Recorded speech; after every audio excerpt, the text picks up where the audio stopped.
शांति शांतिरेव शांति सामा शांतिरेधि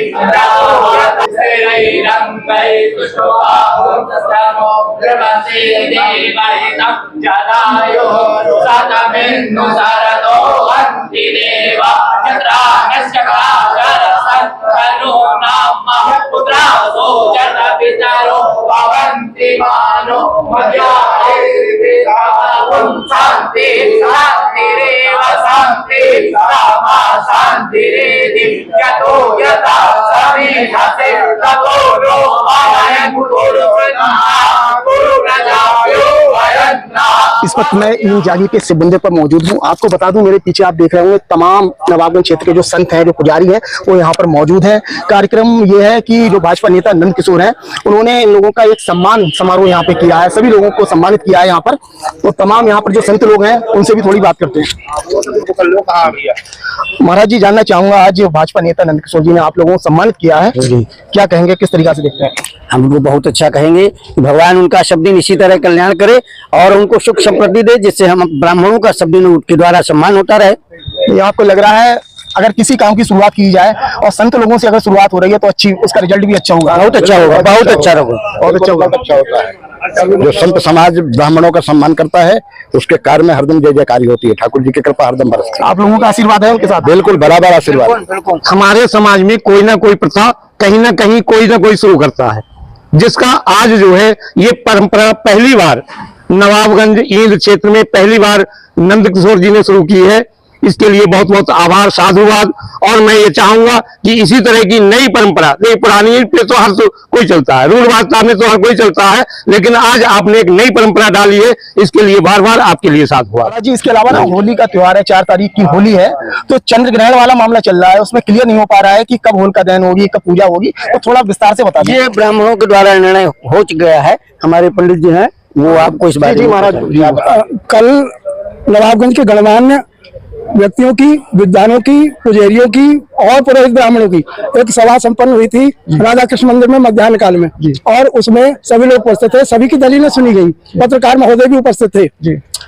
तो सभी की दलीलें सुनने के पश्चात, प्रमाण देखने के पश्चात, शास्त्रोक्त बातें सुनने के पश्चात हमने ये निर्णय लिया और लिखा भी कि 2 तारीख को सायंकाल 6 बजे के बाद जब पूर्णिमा लग जाती है तो पूजन आरंभ हो रहा है, पूजन कर सकते हैं उस समय। और पूजन करने के पश्चात रात्रि में दहन नहीं होगा।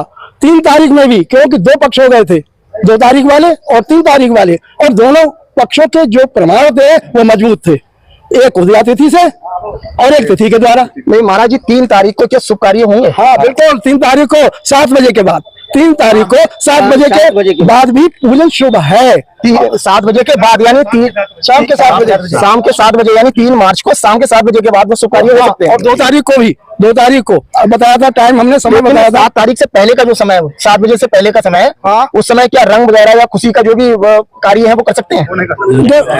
6:20 से, मंगलवार को 6:20 से ग्रहण का सूतक लग जाएगा, चंद्र ग्रहण का दिन में, और ग्रहण पड़ेगा 3:20 से, तो 6:47 तक का ग्रहण का पूरा काल है। 6:47 के बाद कोई भी आप शुभ कार्य, पूजन, हवन या गाड़ी बंद रहेंगे। उससे पहले बनाइए फिलहाल 7 बजे से पहले।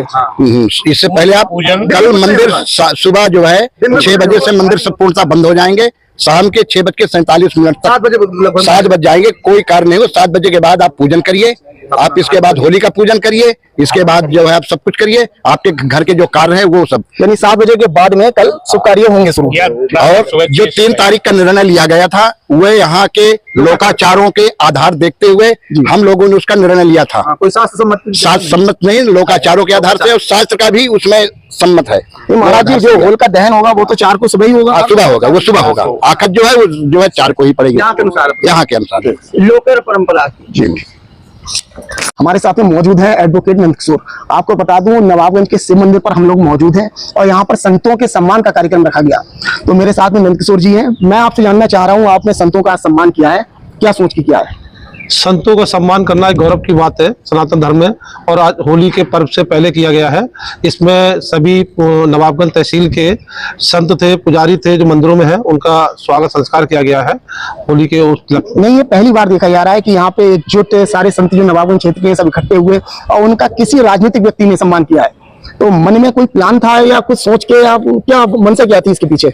मनसा तो कुछ नहीं है, लेकिन संतों का एक स्वागत करना मेरे लिए बहुत बड़ा सौभाग्य की बात है। सनातन धर्म में सभी पुजारी संतों का स्वागत किया गया होली के पर्व पे, बस यही। तो ये हर साल होगा सम्मान या सिर्फ इसी साल? हर साल सम्मान होगा, ऐसा नहीं है। क्षेत्र के जितने भी हैं संतों को जो अभी कम रहे हैं उनको आगे भी, जो हमारी त्रुटि कहीं पे हुई है, आगे भी उनको इकट्ठा करके उनका भी सम्मान किया जाएगा। नहीं, भारतीय जनता पार्टी की आप राजनीति कर रहे हैं, विधानसभा चुनाव की तैयारी कर रहे हैं, कहीं सवाल ये भी उठेगा कि ये राजनीति का कोई अंश तो नहीं है? देखो, संतों का सम्मान करना, संतों का सम्मान अलग चीज है और पार्टी का कार्य अलग है। संतों का सम्मान करना हमारे लिए गौरव की बात है, इसमें पार्टी का कोई वो नहीं है। तो आपकी जो सोच है वो संतों के सम्मान के साथ में आगे बढ़ रही है, अब ये है उनका आशीर्वाद लेके ये माना जाए। संतों का आशीर्वाद प्रभु की कृपा से मिलता रहेगा और हम इसी तरीके से बढ़ते रहेंगे, लेकिन पार्टी से अलग है। लेकिन इस समय संतों की सेवा होली के पर्पज से रखा गया।